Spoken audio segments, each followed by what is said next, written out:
नमस्कार मंडळी, नमस्कार नमस्कार सर्व बंधुजनाला आवर्जून सप्रेम नमस्कार. आजचा व्हिडिओ एक विशिष्ट प्रकारचा आणलाय, विशिष्ट लोकांसाठी. तसं तर मी कॅटेगरी माझ्या मनानं करणार नाही, कोणाला चांगला कोणाला वाईट असं म्हणणार नाही. सर्व बंधुजन, सर्व माता भगिनी माझ्यासाठी वंदनीय, सर्व समान. काय आता जो व्हिडिओ आणलाय ना, हा खरंच तुम्हाला आवडल्यासारखा आहे, आवडायलाच पाहिजे.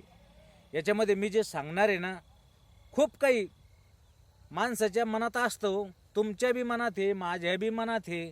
पण माणूस ह्या धकाधकीच्या जीवनामध्ये ना, हे सगळे ताण तणाव, सगळं डोक्याला टेन्शन, याच्यामध्ये चांगले कामं विसरून जातो आणि गांडे कामं विसरून जातो. सगळं म्हणजे ताळाला मेळ लागत नाही माणसाचा. अशामुळं काही काही गोष्टी आपल्या घरात एक वाईट वळणावर जातात आणि ते वाईट वळणावर गेल्यामुळं आपल्याला त्याचे परिणामसुद्धा वाईटच भोगावं लागतात. तुम्हाला मी डायरेक्ट सांगून टाकायचा प्रयत्न करतो, लय मोठा वेळ ताणून धरण्यात फायदा नाही आहे. तुम्हाला बी नंतर ते कळत नाही आहे, तुम्ही मग व्हिडिओ स्किप करून टाकता आणि चांगला चांगला जो काही सांगायचा माझा हेतू असतो ते हेतूच स्किप होऊन जातो तुम्ही व्हिडिओ पुढं घेतल्यामुळं. त्याच्यामुळं डायरेक्ट सांगून टाकतो, आपण लग्नाला असेल जात, शुभ कार्य, कुणाचा साखरपुडा कुंकू टिळा काय जे असेल ते शुभ कार्य आहे. भजन कीर्तन शुभ कार्य आहे. लग्न समारंभ बड्डे शुभ कार्य आहे. या सर्व शुभ कार्याला आपण जात असतो. काही काही वेळेस आपल्या पती पत्नी सोबत आपले मुलं बाळं असतात, कधी कधी मुलं बाळं नसतात. तर ज्या वेळेस आपल्या सोबत मुलं बाळं नसतात, आपणच दोघं जोडी राजा राणी कुठल्या तरी कार्यक्रमाला जातो, शुभ कार्याला जातो आपण, त्या टायमाला आपण आपली पहिली विचार करून आपल्या लेकराची व्यवस्थित वाट लावून घरी मी जाणार आहे, कार्याला चाललो, शुभ कार्याला, पत्नी चालली, पती चाललाय, दोघं नवरा बायको शुभ कार्यासाठी कुठंतरी चाललेत. दूर आसन जवळ आसन ते मॅटर नाही, पण आपण चाललोत ना. आपल्या घरी लहान लेकरू आहे का, मुलगी आहे का, मुलगा आहे का, जे बी असन ते त्याची आपण पहिली व्यवस्था करणे, की ते कशा प्रकारचे घरामध्ये वावरणारे, कशा प्रकारचे घरात राहणारे, पहिली त्याची व्यवस्था करायची, नंतर आपण घर सोडायचं. हा बाजू झाली एक. कारण दिवस बिकट आहेत, घरात कोण येतंय आणि कोण जातंय याची आपण पहिली गणितच लावून ठेवलं पाहिजे आपण त्या गोष्टीचं. कारण प्रसंग बिकट आहे, काळ मोठा बिकट आहे, त्याच्यामुळं लय प्रकरणं वाईट घडून राहिले. म्हणून आवर्जून सांगा वाटतंय, तुम्ही शुभ कार्याला चालले, लग्नाला चालले, शुभच व्हायला पाहिजे, घरी आपला सत्यानाश नाही झाला पाहिजे. म्हणून पहिलं आपल्या लेकराची विल्हेवाट लावून द्यायची, व्यवस्थितपणे नीटनेटकेपणा आपल्याला काय करायचं, कुठं जायचं, कुठून यायचं, किती वाजता यायचं, तोपर्यंत आपल्या लेकराची बराबर वाट लावून जायचं. हा एक पार्ट झाला. आता दुसरा पार्ट, आपण चाललोत ना कुठंतरी चाललो, तर आपले लेकरं अज्ञाने का सुज्ञाने याची सुद्धा आपण बाराखडी घेतली पाहिजे. अज्ञान असतील त्याची आपण वाट लावू शकतो, पण सुज्ञान असन त्याची वाट लावणं थोडी अवघड असते. पण त्याची वाट लावतोय आपण, कशा प्रकारची लावतोय हे पहा. नाही तर आपल्याला शुभ कार्याला आपण निघलोत, शुभ कार्यासाठी आपण चाललोत, पती पत्नी सोबत हे, माग आपला भंडारा व्हायला नको. पोरं आजकालचे तरणे गरम रक्त आहे पोरायचं, मायबापाला काही समजत नाहीत. बॅग भरली धू, असे गोष्टी घडून राहिल्यात.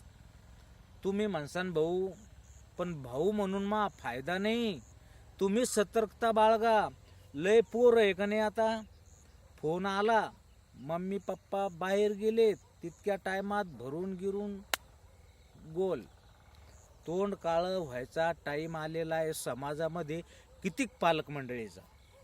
आपल्या बी तोंडाला काळं लागायचा टाईम यायला नको. म्हणून पहिलं आपण आपल्या घरी सुद्धा झक मारायची, लेकरावर ध्यान ठेवायचं. कोणतं पोरग काय बोलत होतं, पोरगी काय बोलत होती, हे ध्यान ठेवायचं. बरोबर. नंतर ठीक आहे, यायची वाट लावून दिली की हे घरी ठेवूनच नको, संघ घ्यायचेत. संघ जर घ्यायचेत तर अज्ञान असतील तर बोटाल धरून येतील, पण सुज्ञान असतील ना तर बोटाल धरत नाही. मम्मी पप्पाला म्हणतात हो ना, पुढे येतो ना ताबडतोब, आलोच ना तुमच्या मागं, का मी लहान आहे आता म्हणून तुमच्या बोटाला धरून येऊ. माणसाला मुकच बसणं लागतं. ठीक आहे बाबा या. आपण पुढं जातो. कुठलंही कार्य असन, लग्न असन, कुकू असन, टिळा असन, भजन असन, कीर्तन असन, बड्डे असन, भरपूरशे कारण शुभ कार्य असतात. अशा ठिकाणी आपण जातो ना, लग्न समारंभ अमुक, आपले पुढं घालतात लेकरं आणि ते मागं राहतात. आता ते मागं का राहतात हे तुम्हाला माहिती आहे, आपल्याला माहिती आहे, पण तरी सांगतो की ध्यान ठेवणं काम आहे आपलं. काही ठिकाणचं इकडं तुम्हाला सांगतो, शुभ कार्य, लग्नाला गेलेले, सोबत नेली पोरगी, सोबत नेलं पोरग पोरीला घेऊन तिथून फरार झालं. घडलंय. पोरगी बी लग्नाला सोबत नेली, पोरगी बी तिकडं दुसऱ्याच्याच हात धरून लग्न लागलं, अक्षता पडल्या. नंतर बाप फोन करतो, अरे तुम्ही कुठे, घराला निघायचं ना आता. Phone switch off. पोराचा बी स्विच ऑफ, पोरीचा स्विच ऑफ. मायबापानं काय करायचं, कुठं शोधायचं. ह्या गोष्टी आवर्जून याच्यावर ध्यान ठेवा बाबा. लय बिकट परिस्थिती आहे आजकाल. कोण नाही कोणाचं ऐकत. माय बाप म्हणजे एक तुच्छ गोष्ट झालेली आहे लेकराय पुढं. मम्मी पप्पा म्हणलं की त्याला मानच नाही. मम्मी पप्पा लय वाईट होऊन बसले, पण तरी बी मम्मी पप्पाला माझी विनंती आहे की बाबा किती का वाईट असे ना माय बाप, पण तुम्ही ध्यान ठेवा या लेकरावर. गोष्ट वाईट होऊन राहिली, लेकरावर वळण राहिलं नाही, मायबापाचं ऐकत नाही म्हणून संयम सुटत चालला, मायबापाला मान राहिला नाही म्हणून मायबाप बोलत नाहीत आणि लेकरं वाईट वळणाकडे चाललेत. लेकरं वाईट वळणाकडे गेल्यामुळे ह्या अशा गोष्टी घडू राहिल्यात. चांगले घरं बर्बाद होऊन मातीत मिसळायला लागलेत. म्हणून बाबा हो, तुम्ही माझं एक वेडा माणूस म्हणून का व्हायना फक्त आपल्या लेकराकडे ध्यान ठेवा. लहान जर असतील तर जमाना बेकार आहे. आता तुम्ही पाहिलं ना, त्या घटना घडू राहिल्यात. लहान लहान चिमुरड्या लेकरावर सुद्धा बलात्कार करू राहिली ही दुनिया. म्याड आवला दिया. लहान लेकरं काय, शहाण्या बाया काय, म्हाताऱ्या बाया काय काय नियती बरोबर राहिल्या नाही. त्याच्यामुळं जग सुद्धा आता बरबादीकड चाललं, बरबादीकड.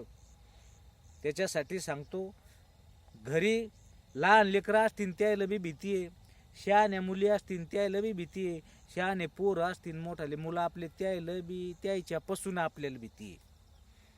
कारण ते कवाशिक तिकडंच पळून जातील सांगता येत नाही. पोरीची जात तरी ऐकती जर शिक, पण पोरग नाही ऐकत. बरं तसं म्हणायला जावं तर दोन्ही सारखेचे, कोणतंच नाही ऐकत. तर आपण ध्यानात ठेवा, आपल्याला कुठं जरी जायचं असेल, कुठं काही करायचं असेल तर बाबा हो फक्त ध्यान ठेवा यायच्यावर, काय करतोय काय नाही. आणि त्याच्या माईला म्हणा जर का आपलं तोंडावर जी माणसाला जास्त बोलती त्यो धमकी टाकायला जातो ना लेकरावर, तर ती म्हणते तुम्ही मुके बसा, ती धमकी टाकू देत नाही. त्याच्यामुळं हे लेकरं बापाच्या डोक्यावर चढले आणि त्या माईच्या डोक्यावर चढले. त्याचा परिणाम मात्र वाईट होऊ राहिला, सगळ्याला घातक ठरू राहिला. त्याच्यामुळं सगळ्या प्रसंगाला तुम्ही जा, लेकराला संग न्या, सोबत न्या, पण असे गोष्टी घडू नयेत याची मात्र काळजी घ्या. ठीक आहे, काय हरकत नाही मित्रांनो. मी सांगायचा थोडा नॉर्मल एक प्रश्न तुमच्या पुढं मांडला बाबा हो, की ह्या गोष्टी सावधान. जमाना बदलत चाललाय. ह्या जमान्यामध्ये आपण नाही बदललो, पालक मंडळी नाही बदलली, पण आपली अवलाद बदलली. आपली अवलाद वेगळ्याच वळणावर चालली. याच्यासाठी सतर्कता म्हणून मी तुम्हाला थोडासा हा 2 मिनिटाचा म्हणा, 5 मिनिटाचा म्हणा हा व्हिडिओ आणला आणि तुम्हाला सांगायचा प्रयत्न केला. भाऊ आवडला असेल तुम्हाला तर कमेंट करून सांगा की दादा तुम्ही बरोबर सांगितलं. नसन आवडलं तरी सांगा की दादा तुम्ही सांगितलेलं कतही आवडलं नाही, त्याचा बी मला राग येणार नाही. ठीक आहे मित्रांनो, जर आवडला नसेल ना तर कमेंट करून सांगा, लाईक करा, मित्राला शेअर करा आणि आपल्या चॅनलला आवर्जून सबस्क्राईब करा. चला काय हरकत नाही, भेटूया परत पुढच्या व्हिडिओत. तोपर्यंत धन्यवाद.